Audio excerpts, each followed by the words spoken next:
Hello, how y'all doing? Trust everybody's doing great, because I am. Thank God for that. So, someone brought my attention to something very sensitive. Take just a few seconds to read through this here. So touching.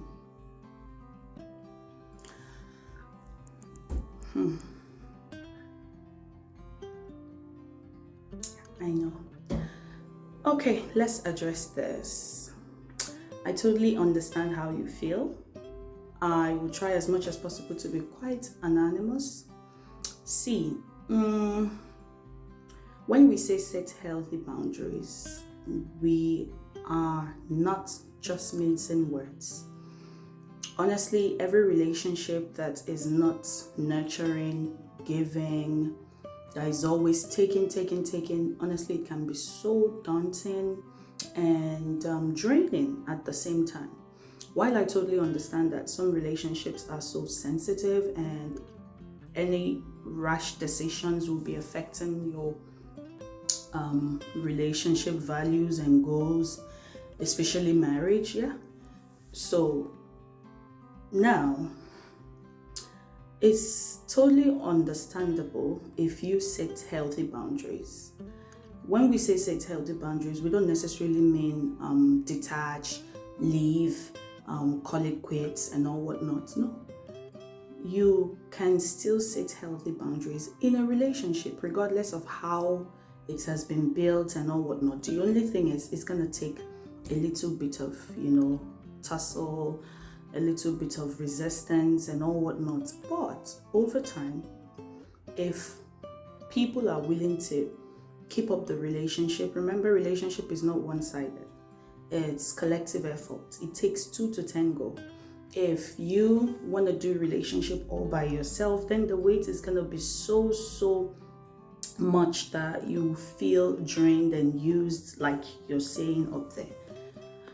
I can totally understand what you said by you only see their broken version, you only are always the shoulder they lean on, but once they get that bit of relief, that sense of sight of freedom or joy, they prefer to show that or showcase it to people who weren't even putting a lot of work when they were in their broken version or season.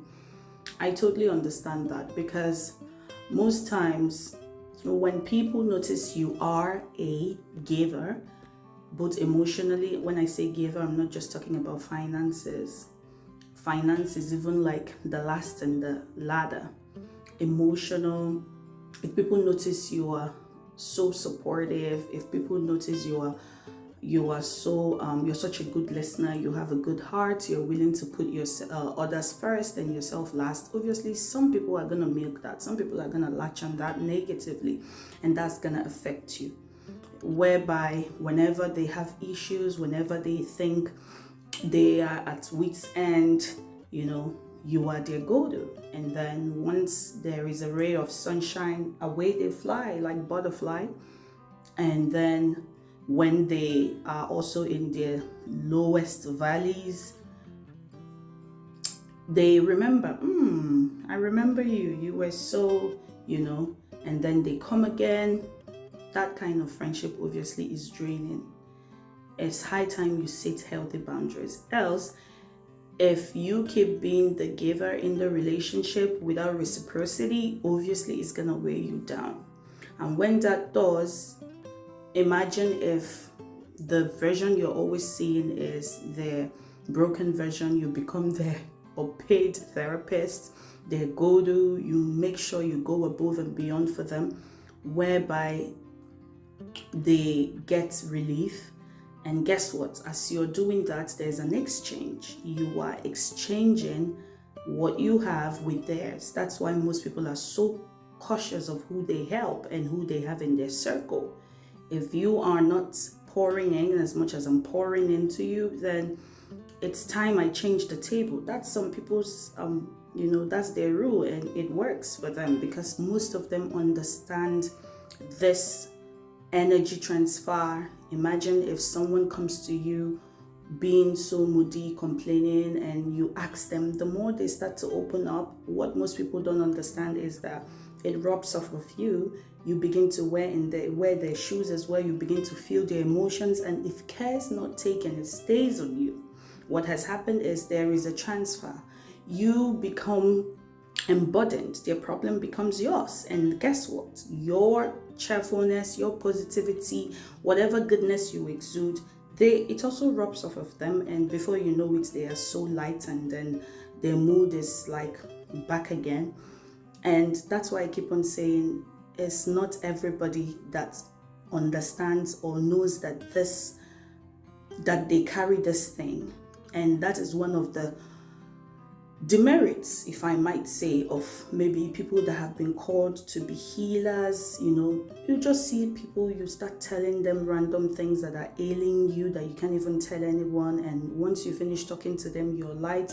Most therapists, most counselors, sometimes there's a rancor going up in their heart or in their minds because their brain cannot even rest. Because one thing with intelligence is once something is known, it's hard to unknow or unlearn. They begin to step into your shoes. Even at night, they are thinking of how they can, make you feel better and all whatnot. And if there is no reciprocity, it stays in on them, it affects them. Hence, for me, I'm always saying, as a healer or a therapist or a cycle breaker or whatever you've been called to, if you have the people's calling or ministry, it's really so important that you always connect and recharge. Connect to your source and recharge, else you're going to feel so drained and you won't even be left with anything, and you can't even last in that calling or ministry. So it's for special people. Now, what happens is, during that exchange, you begin to, step into the other person's shoe, and before you know it, it stays in on you. Have someone ever come to tell you maybe how they are feeling? Maybe they just lost someone, and before you know it, your brain is processing a lot of emotions. You begin to cry, you begin to feel for them, you begin to weigh so many options, and before you know it, their problem becomes your problem. Hence, they said, problem shared is half solved. Why is that? Is it just in talking? If it's in talking, obviously you can go out in the city or in the main roads and use a megaphone and start saying all your problems and see if obviously it's going to be solved. No, what happens is when you tell your problem to the right people, those who are gifted with healing and those who are gifted with that people's mission and destiny, to change and transform lives, what happens is there is an energy transfer. There is something they carry inside. And this goes out to as many who are gifted in that regard. Protect your inner peace. Every circle shouldn't be yours. You shouldn't be found in the wrong places trying to mingle, because if you're not careful, you're going to lose it.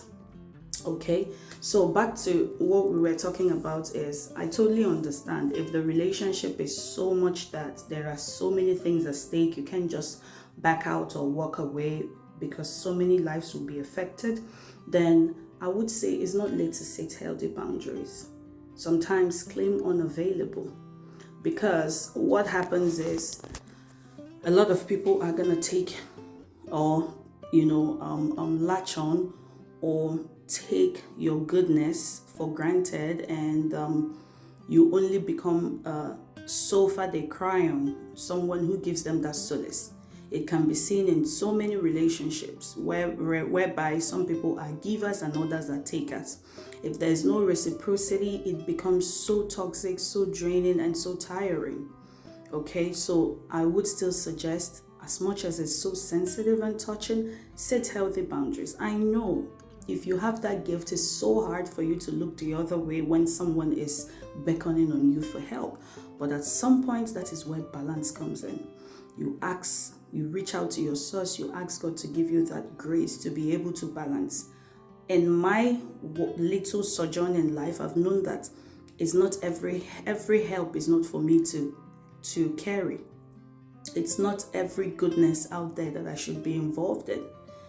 I've even learned that I can't even be able to help someone without God's help.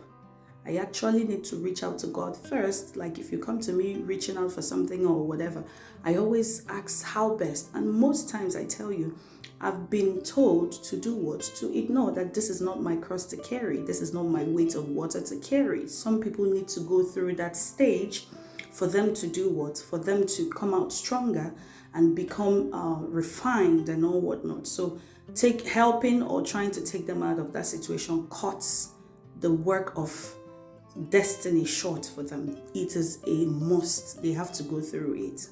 If not, they are not going to change or step into the great potentials they have within. So set healthy boundaries and reach out to your source. Ask God to help you. Ask God to refill you. Ask God to fill those empty spaces. And that's how you know those who are called. No matter how, they feel drowned or drained by trying to be givers all the time, whenever they reach out, there is always this supernatural intervention that fills them. And you yourself can tell that you wouldn't have been able to do all this if not for God. I use myself as an example. So many times when I still try to step out and be that best version and step into my calling and all whatnot, most people are like, I can't even believe how you do this. I know how this person has betrayed you. I know what this person has done, but how do you even muster the courage? How do you even do that? Of course, on my own, I cannot. That's why, for me, my relationship with the source, which is God, is very paramount, because I know He's the only one that can fill me. I know He's the only one that can pay me back in the capacity I am looking for. Okay, so please set that healthy boundaries. And hey, this goes out to everybody. We really need to be careful. When you meet sensitive people, when you meet givers, when you meet people who has a heart of gold, when you meet those that are willing to let whatever they have, whatever that is ailing them, put it aside just to help you, please don't feel you can take advantage of that. Don't. Because once you lose those kind of people in your corner, I tell you, you've really lost gems. So by all means, know that they are so sensitive. They read your energies, they read your smile, they read your look. They are quite intuitive and quite emotional.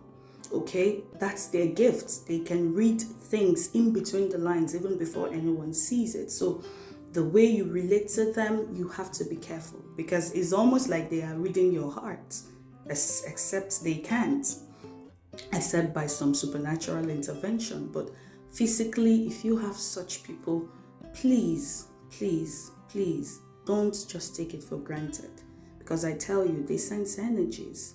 They sense energies. Okay, thank you so much, and I really hope you'll be able to get through this phase, because I know it's really painful.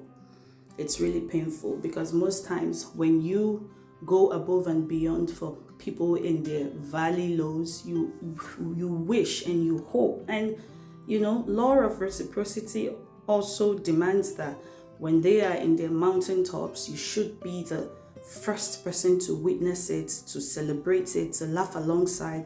But then again, most times, because they feel you are so used to taking, they know you can take anything just because of your nature, not just because even the love you have for them or because you want to help. It's just who you are. So they keep taking.